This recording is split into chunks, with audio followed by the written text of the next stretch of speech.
Hello friends, welcome to civil maker. Civil maker के इस video में आपका स्वागत है। फ्रेंड्स, आज हम लोग यहाँ से करेंगे एयर परमेबिलिटी टेस्ट। तो जैसा कि जानते हैं आप, लैब टेस्ट हम लोग कर रहे हैं सीमेंट का। तो सीमेंट का लैब टेस्ट में आज हम लोग डिफरेंट टाइप से अलग अलग टाइप का हम लोग यहाँ पे लैब मैनुअल टेस्ट कर चुके हैं। जिससे पहला नंबर था आपका केमिकल कंपोजिशन। तो स्टार्ट का जब मैंने सीमेंट का लैब मैनुअल टेस्ट कराया था तो उसमें केमिकल कंपोजिशन टेस्ट परफॉर्म हम लोग कर चुके हैं, यानी हम करा चुके हैं।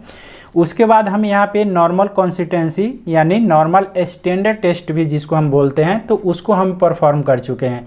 अगर इन सारे टेस्ट के परफॉर्म को आपको जानना है, देखना है, तो हमारे सिविल मेकर के प्लेलिस्ट में जाइए। आपको ये सारे टेस्ट वाइज आपको वीडियो मिल जाएंगे और वहाँ से आप प्रीवियस वीडियो को अच्छे से देखकर पुनः इस वीडियो को देखेंगे तो ज़्यादा समझ में आएगा। ठीक है, तो देखिए, नॉर्मल कंसिस्टेंसी टेस्ट के बाद हमने परफॉर्म किया था initial and final setting time test. Strength test में हम लोग, जैसे स्ट्रेंथ टेस्ट में कितना उसका स्ट्रेंथ होता है, तो इसके बारे में हम लोग वहाँ पे परफॉर्म किए थे। स्ट्रेंथ टेस्ट में जैसे हम जानते हैं कौन कौन सा होता है, टेंसाइल स्ट्रेंथ होता है और कंप्रेसिव स्ट्रेंथ होता है। ठीक है, तो इन दोनों टेस्ट को हम लोग स्ट्रेंथ टेस्ट में परफॉर्म किए हुए हैं। उसके बाद था साउंडनेस टेस्ट। तो साउंडनेस टेस्ट में भी हम लोग परफॉर्म कर चुके हैं।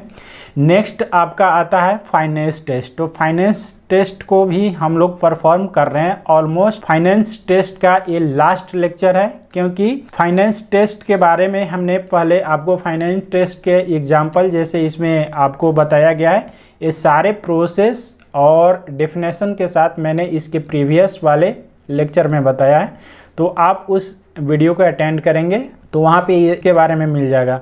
उसके बाद उसी वीडियो में मैंने यहाँ पे सिप मेथड तक मैंने कराया है। ठीक है, यानी sieve method, particle size distribution method भी जिसको हम लोग बोलते हैं, तो उसको भी कराया है। आज यहाँ पे हम लोग परफॉर्म करेंगे एयर परमेबिलिटी मेथड। ठीक है, तो एयर परमेबिलिटी मेथड को कई बार लोग नर्स एंड ब्लेंस मेथड भी बोलते हैं। और तीसरा जो है सेडिमेंटेशन मेथड, तो ये लैब में परफॉर्म नहीं किया जाता है और ना ही मतलब ये इम्पोर्टेंट है। आपको किसी भी एग्जाम में आपका ये नहीं पूछा जाता है। जैसे आप ईएस का प्रिपरेशन कर रहे हैं या एसएससी जेई का प्रिपरेशन कर रहे हैं, तो वहाँ पे ये टेस्ट इंपॉर्टेंट नहीं होता है, इससे क्वेश्चन आते भी नहीं है। तो हम लोग इसीलिए मैं आज बोला कि एयर परमेबिलिटी टेस्ट जो है आपका लास्ट है। फाइनेंस टेस्ट में हम लोग आज लास्ट लेक्चर कर रहे हैं। ठीक है, तो चलिए आज हम लोग यहाँ से शुरू करते हैं एयर परमेबिलिटी टेस्ट को।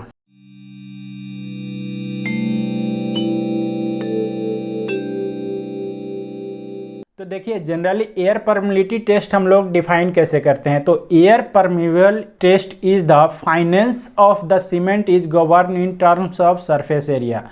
मान लीजिए कि एयर परमेबिलिटी टेस्ट को हम लोग परफॉर्म करने के लिए, सीमेंट के फाइनेंस को पता लगाने के लिए सरफेस एरिया के द्वारा हम लोग जांच करते हैं। तो सरफेस एरिया जब जांच करेंगे तो सीमेंट के पार्टिकल को एक इंस्ट्रूमेंट आता है, उसमें हम लोग डाल के और कपड़े के चादर की तरह उसको ढक कर सरफेस देकर और उसमें हम लोग पता लगाते हैं। ठीक है, तो वहां पे हम लोग ये देखते हैं कि सेंटीमीटर पर स्क्वायर, यानी सेंटीमीटर पर स्क्वायर पे कितने ग्राम आपका सरफेस एरिया ये कवर कर रहा है, वहां से हम लोग पता लगाते हैं। तो देखिए, in air permeable test the cement quality is placed on the bed of the Blaine's apparatus where the quantity should be weighted in terms of gram. तो यहाँ पे हम अभी जस्ट इसके पहले बताए कि आपको एयर परमेबिलिटी टेस्ट परफॉर्म करने के लिए सबसे पहले सीमेंट को मान लीजिए कि 100 ग्राम लेना होगा और उसके बाद बेड ऑफ द ब्लेंस एपर्टस लेंगे और उसको प्लेस करेंगे सीमेंट क्वांटिटी को। ठीक है, और आपका सीमेंट का क्वांटिटी हम लोग कैसे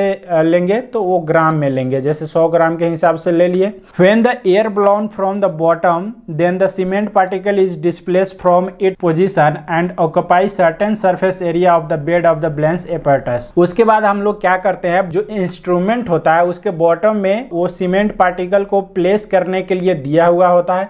जब हम लोग वहां से प्लेस करते हैं और स्विच करते हैं उस इंस्ट्रूमेंट को, तो देखते हैं कि ब्लेंस apparatus बेड पे कितना सरफेस एरिया कवर किया है। तो वहां से हम लोग एयर परमेबिलिटी टेस्ट के फाइनेंस के बारे में पता लगाते हैं। ठीक है, तो that is measure terms of centimetre square. ठीक है, तो जो भी आपका एरिया कवर करेगा वो सेंटीमीटर स्क्वायर में हम लोग इसको मेजर करते हैं।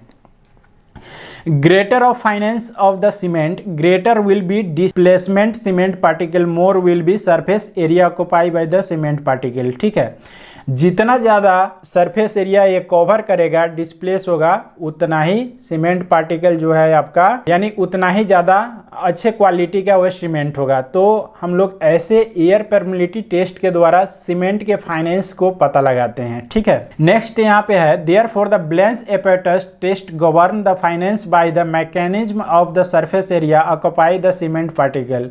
तो इस तरह से हम लोग ब्लेंस एपेटस जो इंस्ट्रूमेंट का हम लोग इस्तेमाल करते हैं, एक्चुअली ब्लेन साहब ने इस टेस्ट को परफॉर्म किया था, तो उन्हीं के द्वारा जो उन्होंने इंस्ट्रूमेंट का यूज, वो साइंटिस्ट के नाम पे ही होते हैं, तो उन्होंने रिसर्च इसको परफॉर्म किया था, तो इसलिए उस इंस्ट्रूमेंट का नाम हम लोग क्या दिए हुए हैं, ब्लेंस एपर्टस। तो इस टेस्ट को परफॉर्म करने के लिए ब्लेंस एपर्टस यूज किया जाता है, और उस एपर्टस को यूज करके हम लोग सीमेंट के फाइनेंस को गवर्न करते हैं, अचीव करते हैं। ठीक है, for OPC cement surface area should be equal to greater than 2250 centimetre square per gram. यानी अगर हम लोग ओपीसी सीमेंट को परफॉर्म करेंगे, जैसे आपको पता है सीमेंट के मैंने डिफरेंट टाइप्स यहाँ पे पढ़ा चुके हैं, तो आपको पता है कि सीमेंट के कितने टाइप्स होते हैं। तो मैं जैसे रैपिड हार्डनिंग की बात कर लूँ, या पोजलाना पोर्टलैंड सीमेंट की बात कर लूँ, और ओपीसी आपका क्या है, जनरली हम लोग ओपीसी सीमेंट ही यूज करते हैं। तो ओपीसी सीमेंट का जब हम लोग इस टेस्ट में परफॉर्म करेंगे